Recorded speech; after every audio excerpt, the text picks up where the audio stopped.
El 12 de enero de 1995, todos los estudiantes de Job Corps han regresado de vacaciones de Navidad. Colin Slemer sale al Blockbuster con 3 de sus compañeros. Van a alquilar una película para verla en la residencia donde estudian. Tienen todos entre 17 y 19 años. Han salido 4 estudiantes, pero solo regresan 3. A la mañana siguiente, 2 trabajadores del centro encuentran el cuerpo de Colin tirado detrás de la residencia. Le falta un trozo de cráneo y se han ensañado con ella. La historia de hoy es una historia de celos, envidias, inseguridades y cultos. Hoy vengo a contaros el caso de Colin Slemer. Antes de comenzar, recordaros que todas las opiniones vertidas en este podcast y en comentarios están basados en mi propio análisis del caso, en base a la información que he ido encontrando. Buscad vuestra propia información para crear vuestro propio juicio de valor. Este podcast está hecho con fines informativos y de entretenimiento. Mi nombre es Susana García y esto es Más allá del crimen. Comenzamos.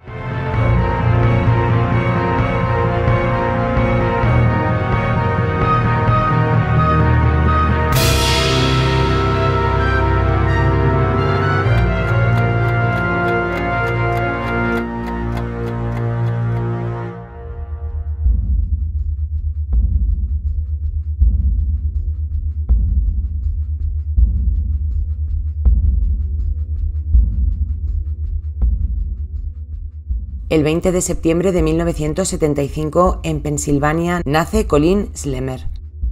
Colin tenía una hermana mayor con la que se llevaba fenomenal. Durante toda su infancia se llevaron genial. Mantenían una relación muy estrecha. Cuando eran pequeñas, sus padres se divorciaron y su madre volvió a casarse. La nueva familia se mudó a Florida. Su madre y su nueva pareja tuvieron otro hijo. Y los 5 vivían felices, como una familia normal y unida. Colin seguía llevando muy buena relación con su padre, al que iba a visitar de vez en cuando, normalmente cuando tenía vacaciones. Era una chica muy educada y buena estudiante. Pero había una cosa que le fallaba a Colin y es que tenía problemas con la lectura, algo que hizo que fuera un poquito por detrás del resto de sus compañeros y que se fuera desmotivando con respecto a los estudios, y llegado a un punto decidió que ya no quería estudiar más. A Colin le encantaba la informática. De hecho, el nuevo marido de su madre también era un poco friki de los ordenadores, y esa pasión por la informática les unía bastante. Ya os digo que eran una familia bastante unida, tranquila y sobre todo sin problemas.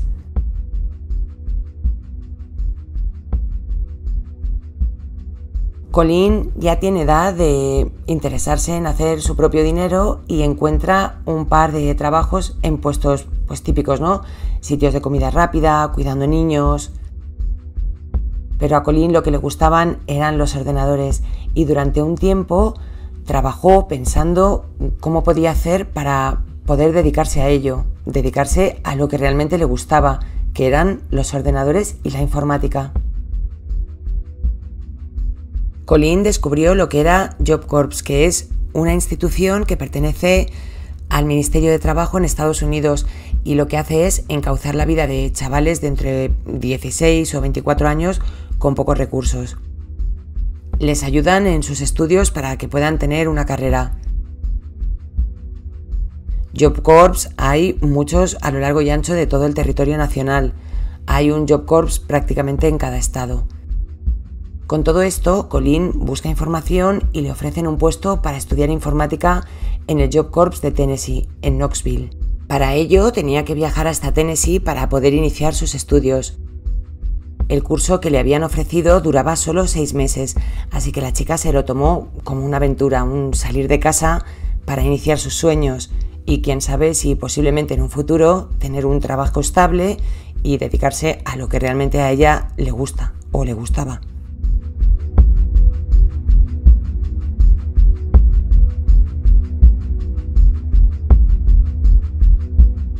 En septiembre de 1994 viajó hasta Tennessee. Job Corps tenía residencia de estudiantes, que es donde se iba a quedar la joven hasta que terminara sus estudios. Allí, como cualquier joven de su edad, conoció a más chicos y chicas en su misma situación y empieza a hacer su propio grupo de amigos y de conocidos. Allí es donde conoce a las siguientes personas de las que os voy a hablar. El primero de ellos es Tadaryl Shipp.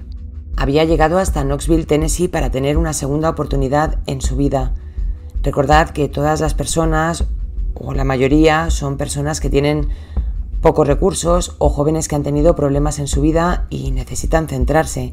Así que muchos tienen un pasado movidito a la hora de detenciones, robos, infancias, un poco complicado todo. En algunos casos bastante problemáticos, ¿no? Tadaryl era de Memphis, no tenía relación con su padre, no tengo muy claro si es que les abandonó o pasó algo ahí, porque a Tadaryl le criaron su madre y su abuela. Tal vez la ausencia de una figura paterna hizo que el chico en algún momento del camino se desviara. Se juntó con una pandilla de su barrio, que no iban a llevarle precisamente por muy buen camino. Su madre, para que el chico se centrara un poco, le convenció para que se apuntara a Job Corps y hacer así algo de provecho con su vida. Le gustaba el arte y era un chico bastante legoncete. También tenía un carácter un poco difícil y tenía una fascinación por el culto satánico y se consideraba a sí mismo un adorador de las ciencias ocultas o digamos oscuras. La segunda de estas personas es Krista Pike. Nació el 10 de marzo de 1976 en Carolina del Norte. Cuentan que la madre de Krista tuvo problemas con el alcohol durante su embarazo y esto provocó un daño cerebral en su hija. El síndrome alcohólico fetal provoca una serie de daños en neonatos que son de por vida, pueden ser cerebrales, de crecimiento, y esto es lo que le pasó a Krista. Desde muy pequeñita ya mostraba todos los síntomas, tenía espasmos o convulsiones que tenían relación con el síndrome de abstinencia. No solo la chica heredó este problema de su madre, sino que además su infancia tampoco fue entre algodones. Krista ha reconocido que la pareja de su abuela pues entraba en su habitación por las noches y lo estuvo haciendo durante bastante tiempo. Tampoco se libró la chica de que los novios de su madre hicieran lo mismo. Uno de ellos incluso fue detenido por haberle dado un manotazo. Así que desde los 2 años esta niña experimenta cosas, aparte de que ninguna chica tendría que experimentar, digamos que un acercamiento al mundo adulto. Para Krista esto todo comenzó a los 2 años y hubo un tercer miembro cercano a la familia que lo mismo. El caso es que nada pasaba. No tenía una estabilidad. La niña se la iban pasando la madre que vivía en Carolina del Norte y el padre que vivía en West Virginia. Parece que en un momento de su edad encuentra una cierta estabilidad cuando la mandan a vivir con su abuela paterna, no con la otra, que es donde vive todo esto con el novio de la abuela, digamos que con la abuela buena, vamos a decirlo así. Y en este sitio es donde Krista parece que encuentra su sitio. Se centra, va a clases, se le da bastante bien. Lamentablemente, cuando Krista tiene 12 años, su abuela fallece de cáncer, algo que le marcó mucho. Krista tuvo que volver a casa de su madre, una madre que para este momento todavía no se había encauzado. Seguía bebiendo pues lo tuyo, lo mío y los chupitos que van sobrando por la barra del bar, pues todos se los bebía la madre de Krista. Se pasaba el día de fiesta, bebiendo, descontrolando, no estaba nada centrada y evidentemente tampoco centraba a su hija. Pasaba entre 0 y nada de tiempo con la niña, una niña que es ya una preadolescente y necesita, como todos sabemos, unas normas, un orden y una organización. A Krista le dejaron prácticamente que se criara sola y la chica no lo llevaba nada bien.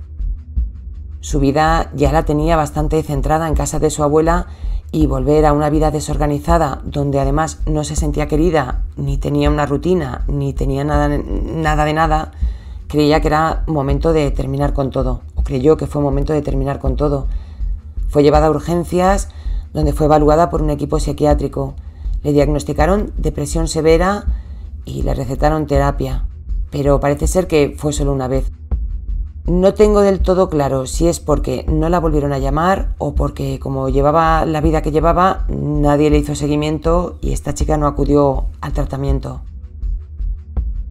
Aparte de depresión, le habían diagnosticado estrés postraumático, que no me extraña con la caca de vida que ha llevado desde pequeña. También bipolaridad. Para esta edad y sin ningún control familiar, Krista se volvió intratable, rebelde. Su familia ya no era capaz de controlarla.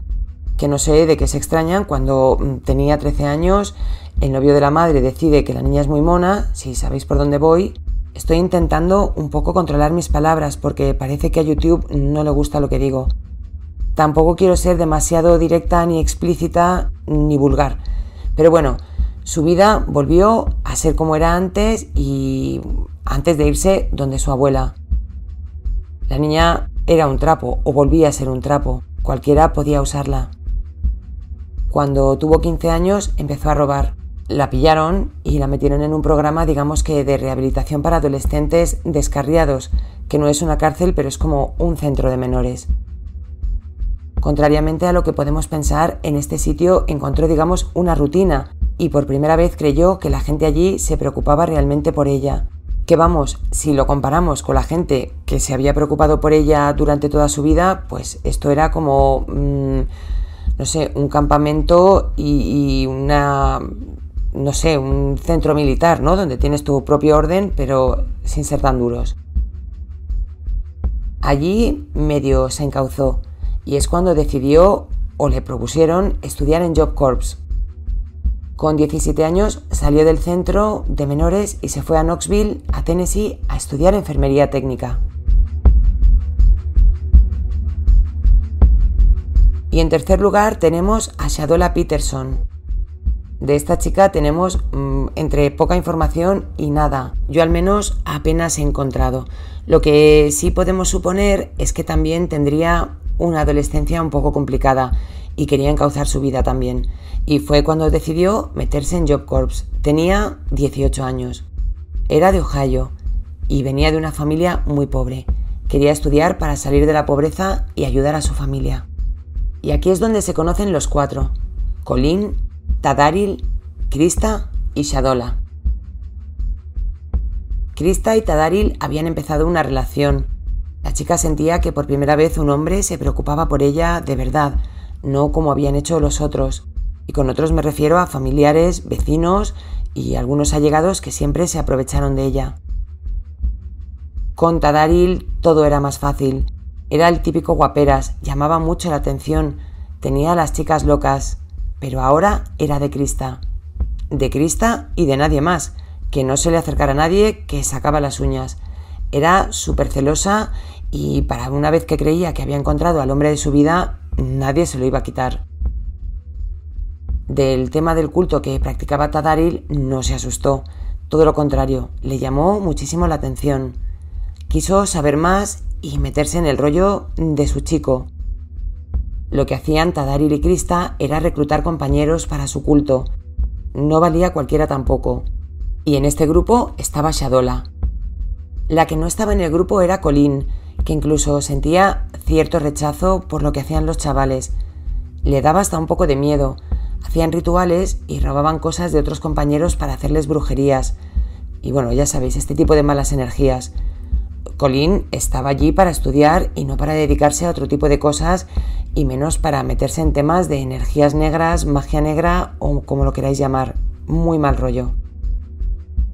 Krista le tenía bastante asco a Colleen. Como era una persona muy insegura y muy celosa, pensaba que cualquier chica le quería quitar a su chico.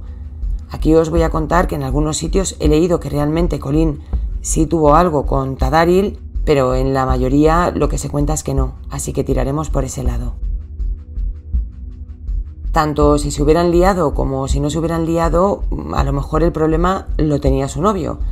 Y aquí ya cada uno que piense como quiera. Krista saltaba a la mínima y no se cortaba un pelo en decirle 4 cosas a la cara. Colleen, por el contrario, se sentía un poco insegura, atacada. No era una chica a la que le gustara enfrentarse a la gente y se sentía bastante incómoda.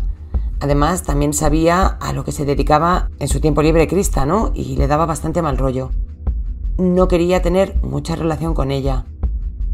Colin llegó incluso a llamar un día a su madre para decirle que esta gente hacía brujerías y que le habían robado algún objeto de su habitación, que habían entrado en su cuarto sin permiso y le habían quitado algo. La madre le dijo que lo reportara inmediatamente y la chica lo hizo, pero nadie le hizo caso, o nadie le dio importancia, o la importancia que le tenían que haber dado en su momento. Durante los primeros meses de Colin en Job Corps fueron bien. El curso empezó en septiembre y llegaron las Navidades de 1994. Los estudiantes se marchaban a casa para empezar las fiestas navideñas y pasar las fiestas con sus familias. Colin se iba a Pensilvania a estar con su padre, Krista iba a Carolina del Norte con su madre y Tadaril iba a volver a Memphis. De Shadola ya os digo que hay poca información, entendemos que se fue a Ohio con su familia. Luego os explico por qué creo yo que no hay información de esta chica. El curso había terminado y había que tomarse un respiro, y todos se marcharon a pasar unos días fuera. Pero lo que para nosotros son unos días de descanso y se nos puede hacer hasta corto, para Krista y su chico, que estaban enganchadísimos, unos días eran una eternidad, y lo pasaron bastante mal. Contaban los días para volver otra vez a verse, volver a clase y estar juntos. A primeros de enero todos volvieron al centro de estudios y aquí es donde todo empezó a ir cuesta abajo. El novio de Krista habló con un compañero y le dijo que los astros o los cuerpos celestiales estaban alineados y que ya era hora de pasar a hacer sacrificios importantes. Por otro lado, Krista, que también tenía la boca un poco suelta, le comentó a otro compañero que se querían quitar de en medio a Colin. Estos dos personajes fueron contándole a todo el mundo las ideas que tenían, incluso dieron un nombre, y allí la gente miró para otro lado. Yo no sé si se lo tomarían a risa, a broma, o si ni se lo creerían, pero el caso es que nadie reportó nada y nadie hizo nada. El 12 de enero de 1995, Colin llamó a su familia y habló como siempre con su madre. Le dijo que el plan para la tarde era salir al Blockbuster, alquilar una película, verla en la residencia y echar ahí la tarde con sus amigos. Pero no dijo con qué amigos iba. Colin iba a ir con Krista al Blockbuster y a pesar de que habían tenido ambas ya un enfrentamiento en el pasado por Tadaril, a Colin no le gustaba discutir. Igual también por un poco de miedo, por no enfrentarse, no sé, integrarse. También parece ser que Krista le dijo que podían volver a ser amigas y además es que también iba Shadola. Entonces Colin pensó que iba bastante segura y que sería, pues eso, ¿no? Ir a alquilar una película con unos amigos, intentar arreglarlo todo y solucionar el malentendido con el novio de Krista y ya está, se quedaría todo ahí. Ella demostraría que no quiere nada con él, que puede ser su amiga y terminarían el curso todos de buen rollo. Salieron de la residencia de camino al Blockbuster. Por el camino, Krista comentó al grupo que en una zona un poco apartada tenía algo escondido o relacionado con su culto y que si no les importaba que se acercasen allí.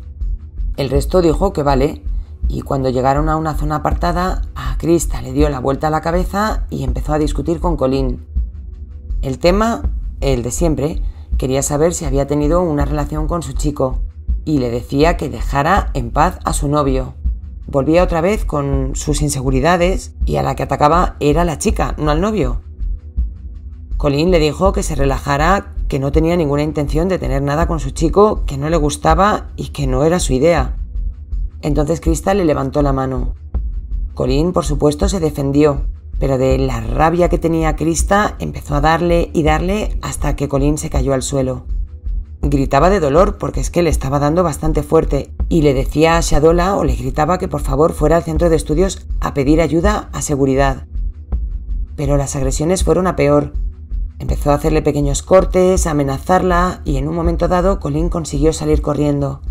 Pero ya estaba ahí el novio de Krista para hacerle una zancadilla y que se volviera a caer al suelo y no se fuera. Cayó muy fuerte y se dio un golpe en la cabeza. Aprovechando que la tenían débil en el suelo, empezaron a golpearla con todo, rodillas, palos, piedras. Colleen se tapaba la cara y lloraba. Pidió por favor que la dejaran marchar, que la dejaran vivir, que ella prometía que si la dejaban marchar ni terminaba el curso, se iba a Florida otra vez con su familia y aquí como si nada hubiera pasado, y ella no diría nada a nadie. Y sobre todo para que Krista se quedara tranquila con su chico y no tener más problemas con ella. Pero a pesar de eso, Krista siguió atacándola. Los otros dos, mientras, se aseguraban de que no viniera nadie. Colleen gritaba, tanto como podía. Intentaron taparle la boca. Colleen volvió a salir corriendo, pero se resbaló con el barro. Cayó al suelo otra vez, ya en una zona un poco más visible, y para que nadie se enterara de lo que estaba pasando, tanto Krista como su chico parece ser que la arrastraron hasta la zona no visible donde habían ido por primera vez. Cogieron piedras y bueno, ya sabéis lo que hacían con ellas, ¿no? Una de ellas fue la que acabó con su vida. Realmente no falleció en el acto, sino que el golpe fue tan fuerte que provocó una hemorragia interna que hizo que sus pulmones se encharcaran y se ahogara. No contentos con eso, le quitaron la blusa y el sujetador y le marcaron en la piel, en el pecho, una estrella satánica para dejar su huella y su seña, que quedara clarito que habían sido ellos. Esa era su manera de liberar el alma de la chica y realmente cumplir con la ofrenda y el pacto que habían hecho con el diablo, demonio, Satanás o como queráis ponerle. Y a pesar de todo, Krista no se quedó contenta ni satisfecha y como no sabía si Colleen seguía respirando o no, empezó a golpearla en la cabeza muy fuerte muchas veces.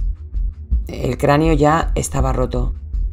Y de recuerdo, o como muestra de su admiración por su culto, o como un amuleto, como lo que fuera, Krista se llevó un trocito, y allí la dejaron.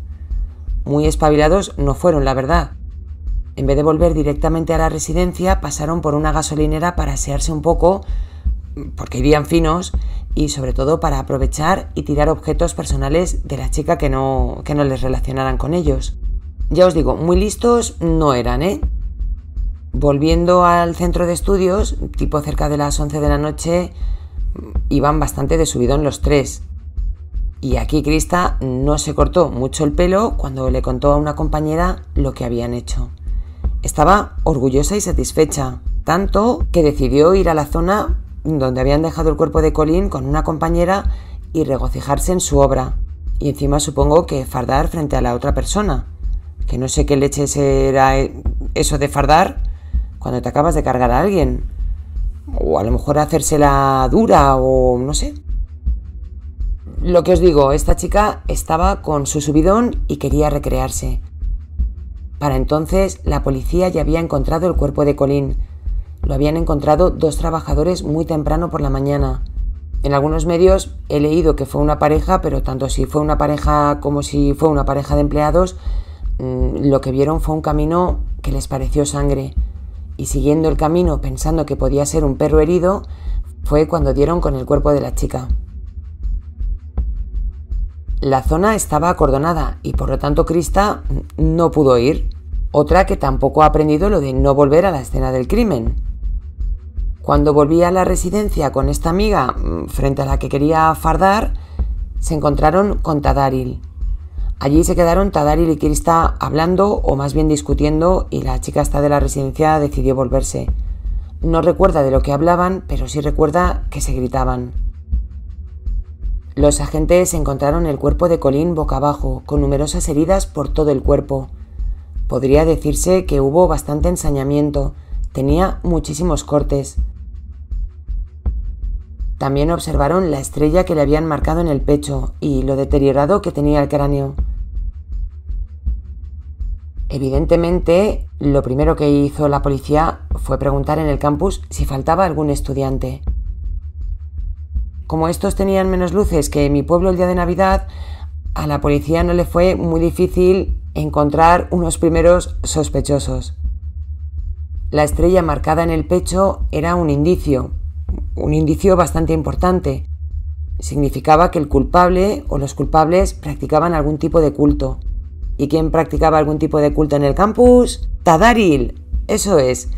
No os olvidéis además de que Colleen había reportado el hecho de que habían entrado en su habitación, que le habían robado algo y que supuestamente era para hacer un ritual y a la chavala no le hizo caso ni Perry.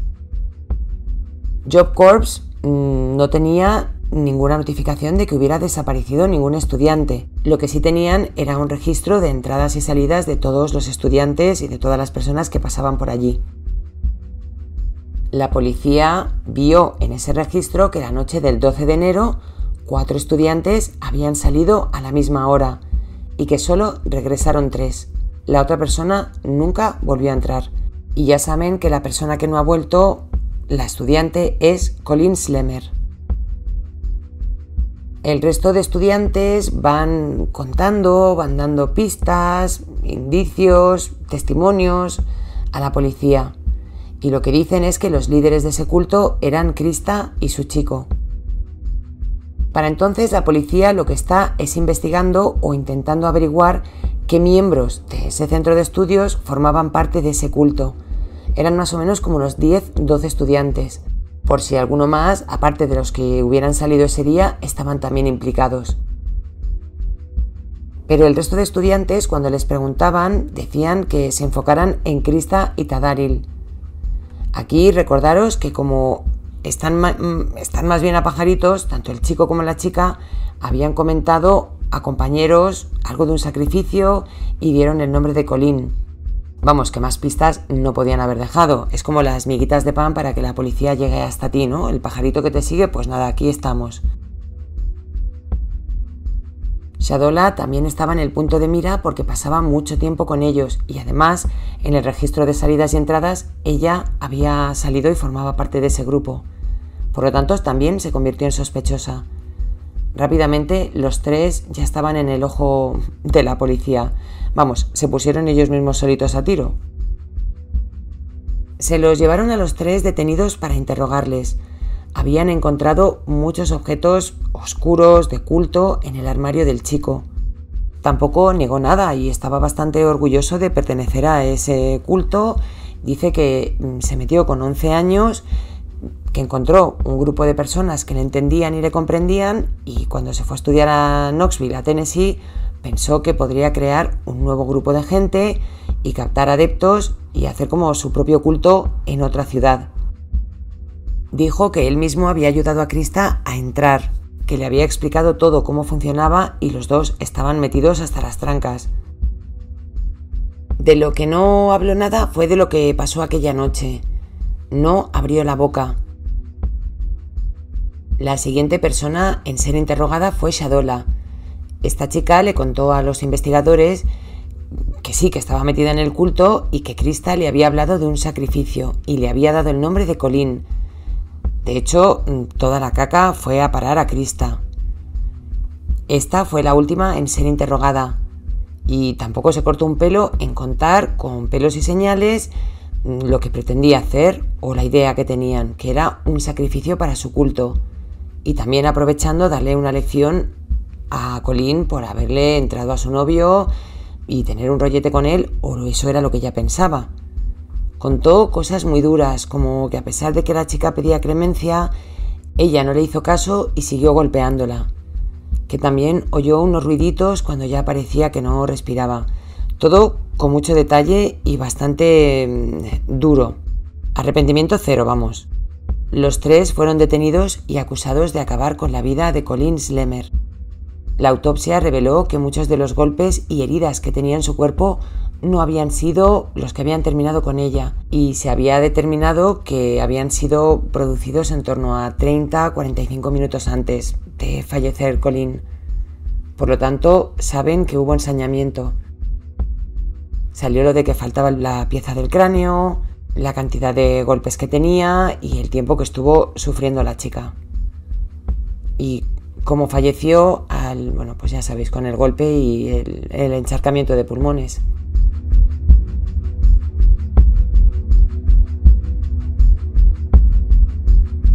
El juicio arrancó en marzo de 1996 y aquí todo se lo comió Krista. Su novio cariñito Hani Bani, como tenía 17 años, evitó la pena capital. Shadola consiguió la libertad condicional a cambio de testificar. 6 años de internamiento solo para ella. Para él, cadena perpetua. Y volvemos aquí al tema que creo que ya traje la semana pasada. esta ley que funciona de esta manera, para mí es que no funciona. Si han sido los tres, han sido los tres. Uno por ser menor de edad, la otra por dar información, y la que tenía la boca más suelta y no se cortó un pelo en contar todo fue la que se comió el marrón por triplicado. Krista fue sentenciada a la pena capital y se convirtió en la mujer más joven en ser sentenciada a la silla. Tenía 18 años. La sentencia fue un auténtico drama. En cuanto el juez la condenó, empezaron los lamentos, los lloros, el perdón, el mamá te quiero, porque mamá estaba en la sala. It is therefore ordered that you shall be put to death by electrocution in another prescribed by law, and that you shall be transferred to the custody of the warden at the Tennessee Prison for Women. And further, on the 12th day of January 1997, your body shall be subjected to shock by a sufficient current of electricity. May God have mercy upon you. Mr. Davis, put Mr. Pike into the house. Can I please have my mom before I go? Mr. Davis, please hold Miss Pike in the dock. Please, let me just love my mom. Please hold Miss Pike in the dock. I love you. I love you too. And I love you too.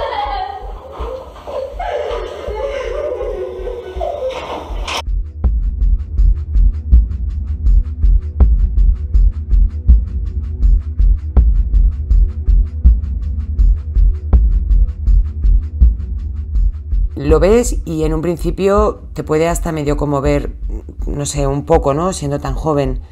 Pero la que realmente no estaba nada conmovida era ella, que poco tiempo después de ser condenada, los agentes de prisiones le interceptaron una carta a su novio, donde decía cosas como mira lo que me hizo hacer esa cerda, o ponedle el sinónimo que queráis, demostrando cero empatía, cero arrepentimiento y además como mostrándose orgullosa. Firmó la carta como tu pequeña diablesa.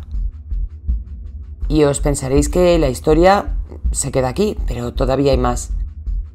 Tabaril, bueno, pues nada, fue a prisión y allí está, apelaciones que le han sido denegadas. En el año 2002, Krista pidió a sus abogados que aceleraran su sentencia. No quería pasarse el resto de su vida entre, bueno, pues no sé qué estará en 2 metros cuadrados o 4 metros cuadrados, igual ya es mucho, y sale 1 hora por la mañana para dar un paseo, ejercitar un poco, que le dé el aire, ducha y a su cuartito 23 horas al día. Quería acabar con todo eso. Muy poco tiempo después de pedir que se acelerara la sentencia, rechazó esa petición y se retractó. En 2004 intentó acabar con la vida de una reclusa por defender a una amiga, así que hay que sumarle una penita más a lo que ya lleva. Durante unos años más su vida en prisión fue bastante repetitiva, o no tanto. En el año 2012, un funcionario de prisiones y un hombre de los que estaban en, bueno, un amigo de estos que se hacen por cartas y que visitaba a Krista en la cárcel, fueron detenidos por planear la escapada de Krista de prisión. Yo no sé de qué manera les había convencido, pero estos 2 cortos de luces también se ofrecieron voluntarios y les pillaron. Krista no pudo escapar. Ha intentado todas las apelaciones que le han sido ofrecidas o a las que tiene derecho, y todas han sido denegadas. De Shadola, ya os digo que hay muy poquita información y creo que es porque, bueno, era joven, era ya mayor de edad, pero al ser joven, ser informante de la policía o digamos que la que hizo el pacto o el acuerdo, tampoco hay mucho más. He encontrado un perfil en LinkedIn y para mí que es ella porque no hablan de su middle name, ¿no? Del nombre que tiene, el segundo nombre. En su perfil de LinkedIn sí tiene ese nombre y buscando he visto que es la misma. Tiene casualmente nombre, middle name y apellido todo igual. Entonces para mí que es esta chica y aparte que se parece un montón. Tendrá 46 años pero es que se sigue pareciendo un montón a cuando era joven y se dedica a temas de belleza, cremas y ese tipo de cosas.